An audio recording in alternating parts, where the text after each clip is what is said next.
Fala galera, sejam bem-vindos a essa aula de marketing para empreendedores criativos. Eu sou o Marcos e nós somos a Selo Criativo. Essa aula vai ser dividida em tópicos, certo? Então eu recomendo que vocês tomem nota, anote tudo que vocês acharem interessante durante essa aula. Se vocês tiverem dúvidas, é só entrar em contato nas nossas redes sociais, tanto no Instagram quanto no Facebook. O que é marketing cultural? Talvez você já tenha ouvido falar, talvez você já pratique o marketing cultural, mas eu vou trazer outras informações que eu tenho certeza que vai ser muito útil para você dentro da sua estratégia de comunicação do seu projeto cultural, beleza? Ou da sua carreira também artística. Então, partiu aula. Primeiro, galera, você precisa entender o seguinte. O marketing tem várias vertentes, vocês devem saber disso. Então existe o marketing social, o marketing sustentável, o marketing digital e também tem o marketing cultural. Essa nomenclatura ela vem das empresas, é uma nomenclatura mais corporativa, mais do mundo dos negócios. Então ela não surgiu através da produção cultural, ela surgiu a partir do momento em que as empresas entenderam que os projetos culturais também são estratégias de conexão e de comunicação com a sociedade. Então, quando vocês ouvirem essa expressão do marketing cultural, que um artista está fazendo marketing cultural, ele só faz marketing cultural, um produtor também, falei artista, mas pode ser um produtor. Ele só faz marketing cultural quando ele tem uma relação com alguma empresa, certo? Sem isso não existe. Se a gente estiver falando, por exemplo, de marketing sendo produzido a partir de um projeto cultural ou a partir de uma arte específica, a gente está falando de marketing artístico. Então você precisa diferenciar um pouco as duas questões. Marketing cultural é uma estratégia de empresas, de negócios, de business. Só que é importante entender como que as empresas entraram nesse rolê. Então se você está fazendo a produção cultural, se você for uma pessoa que talvez tenha a minha idade, mais ou menos aí na casa dos 30, 40 anos, você já entende como funciona as questões que surgiram a partir da Lei Rouanet, né, que foi posta aí no nosso país a partir dos anos 90. Mas se você for um produtor novo e não entendeu ainda como funciona essa questão, é o seguinte: a Lei Rouanet funcionou durante muitas décadas como um meio de incentivar empresas a patrocinar projetos culturais, certo? Até hoje mudou o nome, mas a função dela é a mesma, a Lei de Incentivo à Cultura. E as empresas participam através de uma carta de anuência, onde elas têm os descontos, tem uma renúncia fiscal, né? No imposto de renda delas tem um descontinho ali, e ela pode pegar essa grana do imposto de renda e reverter para projetos e, consequentemente, esses projetos vão servir como estratégias de comunicação. Talvez essa seja a primeira dica que eu dou para vocês, de pensar dessa forma. Essas empresas entendem que esses projetos são maneiras de conversar, de serem mais amistosas, mais humanas com a sociedade que está ao entorno delas. Quando eu falo que o marketing cultural ele precisa ser entendido pelo produtor como uma maneira estratégica de comunicação, é que o produtor, quando ele está pensando dessa forma, ele cria oportunidades para a empresa. Então, ao invés dele ter uma posição mais passiva, ou seja, vou esperar que o patrocinador encontre valor no meu projeto, o produtor faz o caminho contrário. Ele já pensando com a cabeça de um potencial decisor, né, na questão de patrocínio, ele já pode pensar da seguinte forma: esse projeto aqui ele vai atender uma estratégia específica dessa empresa. É esse argumento que eu vou utilizar. Então eu vou utilizar aqui público aproximado que eu quero atender. Eu vou utilizar ferramentas de redes sociais, mídias, assessoria de imprensa, enfim, várias coisas que você pode utilizar dentro do seu projeto que vai fazer o patrocinador ou o potencial patrocinador enxergar valor comercial nele, certo? O patrocinador, mesmo que você queira, mas esse é um processo de educação, mesmo que você queira, a pessoa que está analisando o seu projeto, ela vai analisar o seu projeto de uma maneira muito mais fria, mais corporativa mesmo, mais de negócio, entendeu? Por isso, muitos projetos que não tiveram ou não têm ainda esse alcance midiático, eles têm muita dificuldade ainda de conseguirem patrocínio. Eles até conseguem a aprovação, né, na lei de incentivo, eles até conseguem a aprovação, mas eles não conseguem um patrocínio porque as empresas não enxergam valor comercial neles. E talvez essa seja a maior controvérsia e a maior discussão que a Lei Rouanet teve durante muito tempo, porque boa parte dos artistas famosos passaram a ter mais acesso porque eles tinham um poder de gestão de marca muito mais forte, marca e marketing, né? Muito mais forte com o pequeno produtor. E o pequeno produtor ficou sempre ali, ele conseguia a aprovação no projeto, mas ele não conseguia converter aquela aprovação em patrocínio. Então, e aí boa parte dos projetos em que os pequenos produtores e artistas independentes conseguiam aprovação era através dos editais, que não tem essa necessidade, beleza? Mas esse é um outro papo.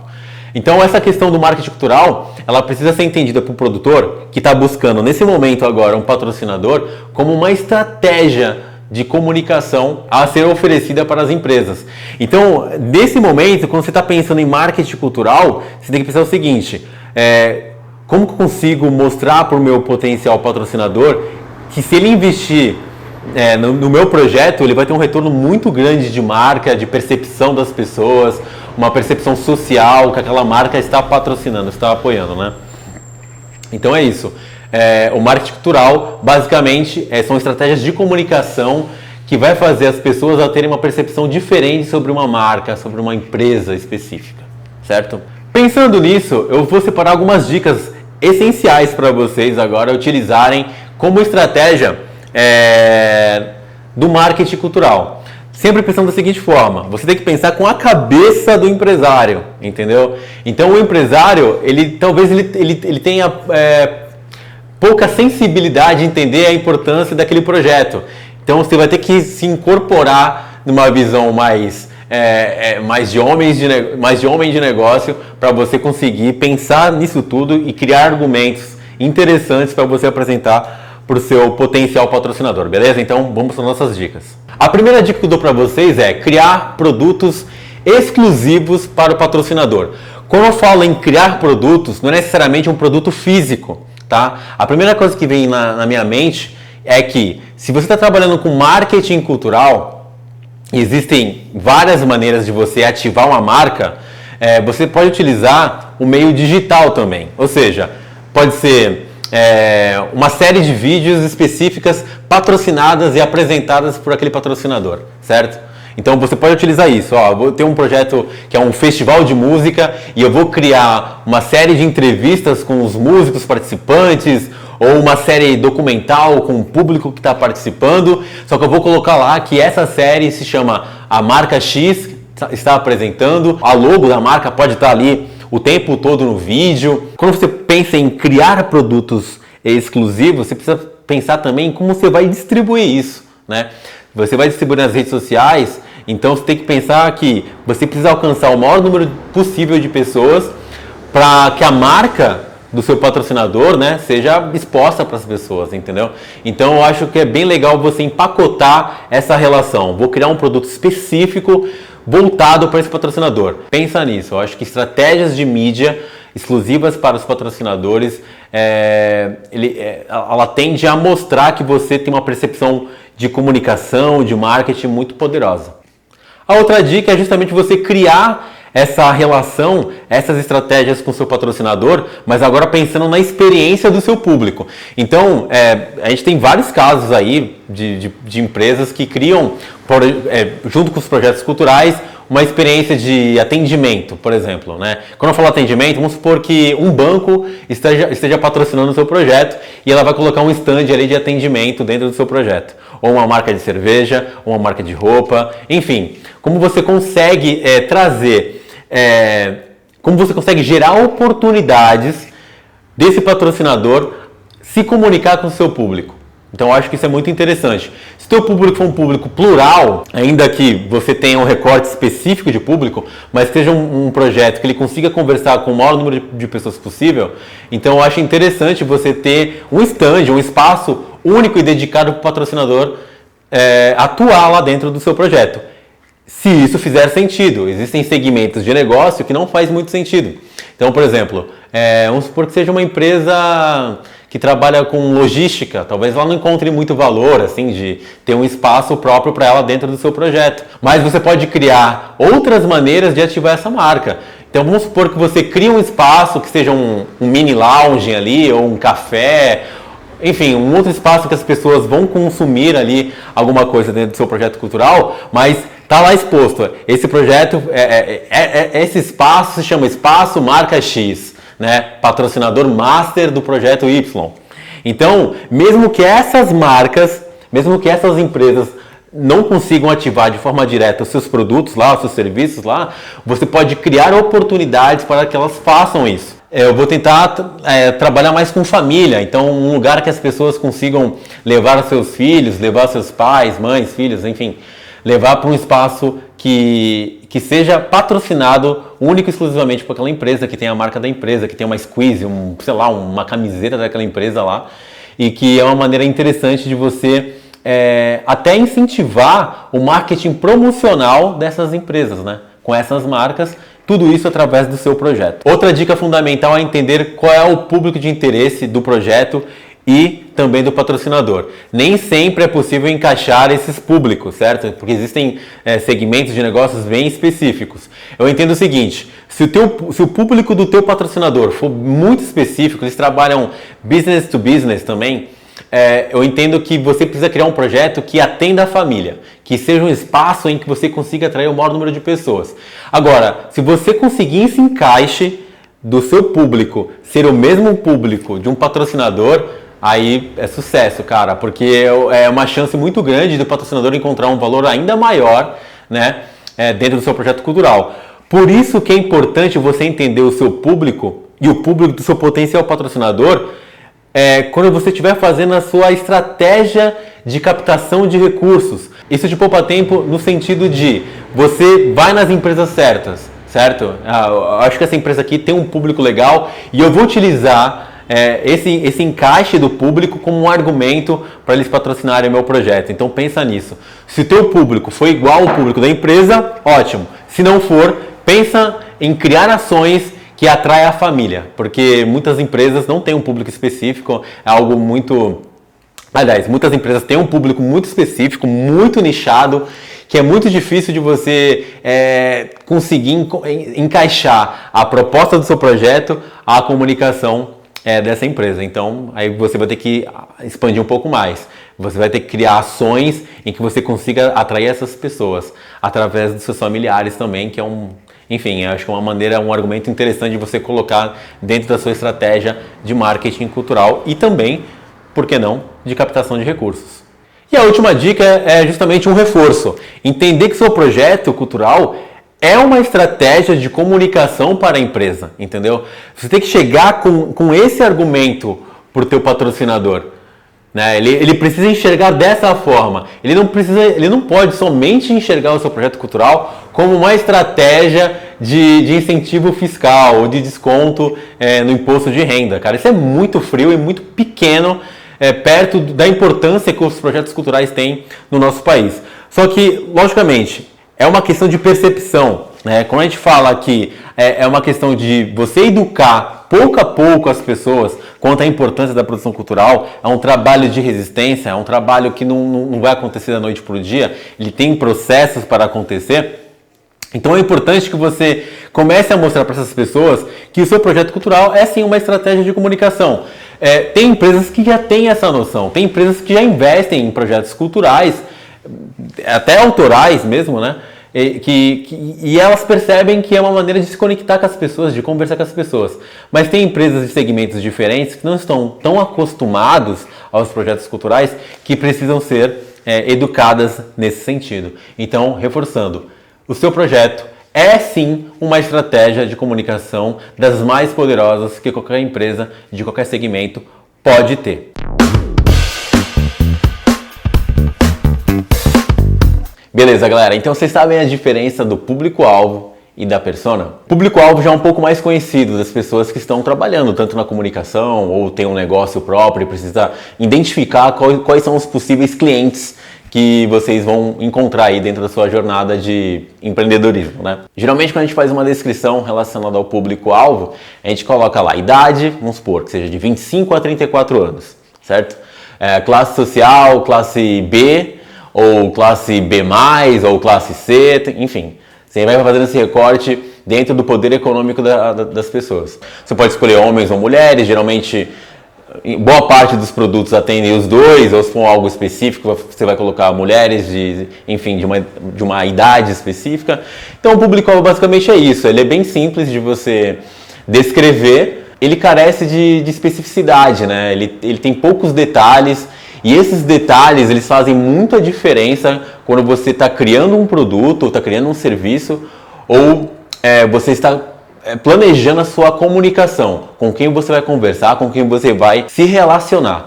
Por isso, a persona, desenvolver, entender a persona é tão importante. A persona, diferente do público-alvo, ela é muito mais detalhada. É como se você estivesse criando uma personagem mesmo. Por exemplo, vamos supor, eu quero encontrar pessoas que tenham interesse em temas relacionados à moda sustentável. Então, eu vou dar um nome para uma personagem, certo? Então, a minha personagem chama Natália, ela tem 25 anos, ela gosta de moda, né? Ela consome moda, enfim, pesquisa acessórios, está em busca de produtos, materiais que agridem menos o meio ambiente, né? Que sejam produzidos de forma sustentável, com produtos sustentáveis. E aí você vai dando mais informações. Quanto mais detalhado você for, melhor vai ser, primeiro, a sua comunicação com ela, tanto nas redes sociais, tanto diretamente com ela. Talvez você já identifique essa persona em algum potencial cliente ou algum cliente que você já tem, entendeu? Eu sugiro que vocês utilizem uma ferramenta chamada Mapa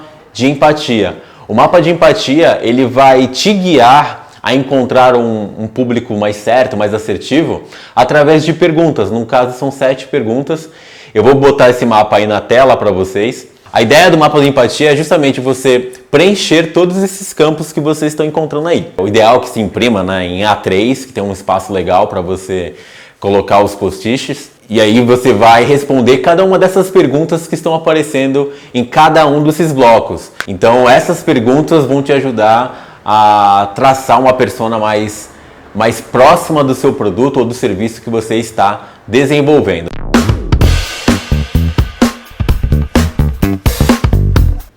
Marketing é relacionamento. Galera, é importante que vocês absorvam essa informação, porque quando a gente está pensando em marketing, é muito fácil a gente pensar em estudos de caso de grandes empresas como o McDonald's ou a Coca-Cola, enfim, que não tem uns produtos assim tão benéficos para a saúde, mas são empresas realmente reconhecidas por conta da experiência que eles promovem para os seus clientes, mas principalmente pelo relacionamento que eles têm, entendeu? Logicamente que você pode imaginar assim, mas essas empresas são muito grandes, elas têm vários canais de comunicação, vários canais de relacionamento com o público, então é muito mais fácil para elas. Na verdade, vocês não têm que focar tanto no meio, como eles se relacionam. Logicamente, é legal você ter essas referências, mas o que é importante aqui é que se relacionar independe do tamanho de uma empresa ou do tamanho do seu empreendimento. O empreendedor individual também pode e deve se relacionar. Talvez essa seja a maior estratégia que todo o empreendedor criativo, cultural, individual como um todo, deve aplicar dentro da sua estratégia de marketing, né? Se relacionar com o seu cliente e também com o seu potencial cliente, né? A gente vai entrar mais à frente em temas relacionados à produção de conteúdo, que particularmente para mim é a estratégia mais poderosa de relacionamento. Mas nesse tema agora, nesse tópico, a gente tem que focar um pouco nos meios de se relacionar com o seu público, né? Como que a galera consegue conversar com você e como você consegue conversar com ela. É fácil a gente falar sobre as redes sociais, é importante, mas se você tiver a oportunidade de encontrar esse público presencialmente, nem que sejam dezenas dele, porque nas redes sociais talvez você tenha aí milhares de seguidores, mas será que você consegue conversar com todas essas pessoas, né? Acho que essa conversa 1 a 1 ou essa conversa em grupos menores, elas também são muito importantes para você, né? Para você identificar aquilo que você está fazendo. A gente falou no tópico anterior sobre o mapa de empatia e é justamente isso que você tem que fazer como um próximo passo. Você identificou o seu público, agora você precisa conversar com ele, entender realmente quais são as dores deles, entender se a pessoa, né, no caso for o seu cliente, entender qual é a experiência que ela teve com o seu produto, com o seu serviço, fazer algumas perguntas que você consegue pegar mais informações, mais inteligência, tanto da construção de um produto, um serviço melhor, quanto da comunicação que você tem que ter nos meios digitais ou na forma presencial.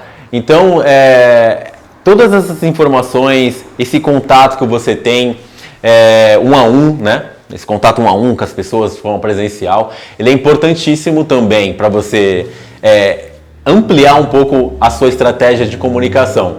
E no caso das redes sociais, vamos supor que você não consiga, logicamente, você está fazendo aí uma estratégia de redes sociais e tal, e aí você mantém canais abertos de comunicação. E as coisas mais simples que estão sendo feitas hoje em dia, e super poderosas, né? Não é porque é simples que não é tão poderoso assim, não dá resultado, é você criar enquetes, né? Fácil a gente criar enquetes nos stories, por exemplo, do Instagram, ou no Twitter também é possível criar enquetes. Você conversar com as pessoas, ou fazer uma pergunta aberta dentro da timeline também. Você cria um post lá, vamos supor, uma arte gráfica com uma pergunta relacionada ao seu produto. E essa pergunta também, ela funciona como uma investigação para saber quais são os próximos passos que você tem que fazer, né? Para você conversar com esse público, você desenvolver um produto melhor para eles, né? E aí, tanto nos comentários ou direct também das redes sociais ou inbox, enfim, você pode conversar com essa galera e, assim, acho que é muito legal quando você é um consumidor, um potencial consumidor, e você encaminha uma mensagem para um produto, para uma marca, enfim, e essa marca responde para você e tira suas dúvidas, né? Enfim, eu acho que isso é muito legal e essa é uma estratégia que acontece bastante em grandes empresas. Coincidentemente, elas se relacionam muito bem com as pessoas no meio digital. Um dos melhores estudos de caso em que as empresas melhor se relacionam com as pessoas talvez seja a Netflix. Ela se relaciona super bem com o seu público, ela conversa com o seu público. Parece que a pessoa que está do outro lado, que nada mais é do que um outro profissional de marketing lá, ela também é um consumidor daquilo que está vendendo, né? Então, eu acho que é interessante a gente abrir esses canais para os comentários, fortalecer o engajamento, chamar as pessoas para junto de você, do seu post, dos seus perfis digitais, para elas participarem também, fazer mais perguntas e afirmar menos, isso é muito importante. Faça mais perguntas, investigue mais o que as pessoas estão precisando, né? E não tente adivinhar, né? Quando você tenta adivinhar o que as pessoas precisam, você tem uma grande chance de quebrar a cara aí, gastar muito tempo e dinheiro, né? Então é importante que você investigue um pouco mais. O que as pessoas estão querendo? Qual é o relacionamento que as pessoas tiveram com o meu produto, com o meu serviço e como eu posso melhorar aquilo? Então, pensar no relacionamento é importantíssimo, né? O marketing é igual a um casamento, né? Você tem etapas de atração, etapas em que você está desenvolvendo mais afeto um pelo outro, e você entrega mais, e as pessoas te entregam também, porque existe uma reciprocidade, né? Quando você entrega algo de valor para elas, elas tendem a devolver aquilo para vocês também. Então é isso, o marketing é relacionamento, o marketing não pode ser focado só em estratégias mirabolantes, em redes sociais. Talvez as pessoas percam muito tempo em estratégias, em ferramentas, e esquecem de focar nas pessoas, né? As pessoas são importantíssimas dentro do processo do empreendedorismo criativo e também dentro do seu negócio, então foca nisso, relacionamento. Esse é o funil, né, de conteúdo, é importante que você pense dessa forma.